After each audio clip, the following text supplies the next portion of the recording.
23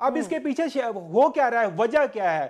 بے شک اظہار صاحب کی اپنی رائے ہے, میری یہ رائے ہے, جب حکومتی فیملی جو پنجاب کو رن کر رہی ہے, جو فیڈرل گورنمنٹ کو رن کر رہی ہے, ان کے تمام خاندان کے جو لوگ ہیں ایک کیس کے اندر انوالو ہے, لیول آف ٹرسٹ, جو ٹرسٹ ڈیفیسٹ ہے, کیوں ملک کے اندر لوگ آپ کو ٹیکس نہیں دے رہے, کیوں آپ کا جو ٹیکس پیئرز ہیں وہ کم ہو رہے ہیں؟ اس کی وجہ یہ ہے کہ جب لوگوں کو یہ امپریشن ملتا ہے کہ ان کے اپنے بچے باہر سیٹل ہیں, ان کی اپنی جائیدادیں باہر ہیں, ان کے اپنے بزنسز باہر ہیں, تو یہ ہم سے ٹیکس کیوں لیتے ہیں؟ ہمیں ان کو پتا ہے کہ کل کو حالات خراب ہوئے تو یہ کہ جہاز پہ بیٹھ کے تیسرے ملک چلے جائیں گے, تو آپ کا جو انویسٹر ہے وہ اسی ملک کے اندر جا کے انویسٹمنٹ کرے گا نا جہاں پہ اس کی انویسٹمنٹ سکیور ہوگی. کون پاگل آپ کے ملک میں آ کے لگا, جب پتا ہوگا کہ یہاں کا جو ہمارا جو حکمران طبقہ ہے جب بھی موقع ملے گا یہ ملک سے باہر چلا جائے گا. اطلاع میں اضافہ کرنا چاہوں گا کہ ٹیکس نہ دینے یا دینے کی بات کیا ہے. جی ہمارا جو اسمبلی ہیں ان میں جاگیردار بیٹھے ہوئے سب یا بزنس مین, وہ ٹیکس دینا ہی نہیں چاہتے. صحیح, ٹھیک ہے نا. ہمارا tax to G D P ratio جو ہے وہ 18-20% ہونا چاہیے, وہ اس سے زیادہ ہے. تو مطلب ہے اگر آپ اس قسم کی ہماری پالیسیاں ہوں گی اور ان کو تبدیل کرنے کی کوشش نہیں ہوگی, ان کا مطلب کہنے کا یہ ہے کہ ایک ویسٹرن انٹرسٹ جو ہے وہ اسمبلیوں میں بیٹھا ہے, اور وہ ایک ایسا رو کلچر بزنس مین کا بھی ہے. ہم انڈسٹری کی نہ کہ پہیے کو چلا سکے, مینوفیکچرنگ سیکٹر بھی بڑا لیگ بہائنڈ کر رہا ہے, اور ساتھ ساتھ جو ہماری ایکسپورٹس ہیں وہ بدنام ہے زمانہ, جس کو برا کہتے ہیں. پیپلز پارٹی کے دور میں $25 بلین تھی, اب $19 بلین ہے. امپورٹ کا بل ہوئے آسمان سے باتیں کر رہے ہیں. تو آپ مجھے بتائیں کہ ٹریڈ ڈیفیسٹ بھی بڑھ گیا ہو, بڑھ گیا ہو, تو ہم کس طرف جائیں گے؟ جی گومن صاحب. جی دیکھیں سر, سمپل سا فارمولہ ہے. آپ کی جو کاسٹ ہے, پروڈکشن کاسٹ ہے, اسمال انڈسٹریز ہے وہ بیٹھ رہی ہیں. آپ کا زرائد جو ہے, جو مین سٹے ہے, آپ ایگریکلچر اکانومی کو کہتے ہیں کہ آپ کے جو 60-70% آپ کی آبادی ہے وہ اس کی ڈیپینڈنس ایگریکلچر سیکٹر پہ ہے, وہ پچھلے 5 سال سے نیگیٹو میں جا رہی ہے. یہ حکومت کے اپنے اعداد و شمار ہے. تو یہ چیزیں وہ ہیں جو حکومت وقت نے ان کو اس پہ لینا. لیکن پھر بھی آج جو سینیٹر اسحاق ڈار صاحب ہیں, فائنانس منسٹر, ان کی سٹیٹمنٹ آئی ہے کہ ہم 2030-40 اکانومی سے آگے چلے جائیں گے. اظہار صاحب یہ بتائیے کہ یہ باتیں تو ساری ٹھیک ہیں, لیکن ابھی میں یہاں سے اسٹوڈیو سے نکل کے ایم عالم روڈ پہ جاؤں گا تو نئی نویلی کاریں, ڈی ایچ اے میں رونق, نئے فیشن, گاڑیوں کی مانگ اوپر جا رہی ہے, موٹر سائیکلوں کی مانگ اوپر جا رہی ہے. لگتا ہے لوگوں کے پاس پیسہ زیادہ ہے, ایک جو معیار زندگی جو ہے آپ کو بہتر نظر آتا ہے, سڑکوں پہ ریل پہ زیادہ نظر آتی ہے. تو یہ کیا بات ہے؟ کوئی ملک میں 2 اکانومیز چل رہی ہیں اظہار صاحب؟ جی اظہار صاحب. جی عارف نظامی صاحب, یہ بڑی دلچسپ ریڈنگ ہے. کسی نے کہا تھا کہ ہمارے ملک میں ایک طرف کاروں کی تعداد زیادہ ہو رہی ہے اور دوسری طرف گداگروں کی تعداد زیادہ ہو رہی ہے. ان دونوں کی رفتار میں ایک ہی شرح سے اضافہ ہو رہا ہے. جو ہمیں چمکتی کاریں نظر آتی ہیں, دیکھیں 20 کروڑ کے ملک میں یہ بہت کم ہیں. 2% ہوں گے یا 5% ہوں گے, اور وہ بھی اسلام آباد, پشاور, لاہور میں ہیں. آپ ذرا باہر جا کر تو دیکھیں, یہاں سے اسلام آباد سے یا لاہور سے 1 گھنٹے کی ڈرائیو پر باہر جائیں, آپ کو اصل اکانومی نظر آئے گی.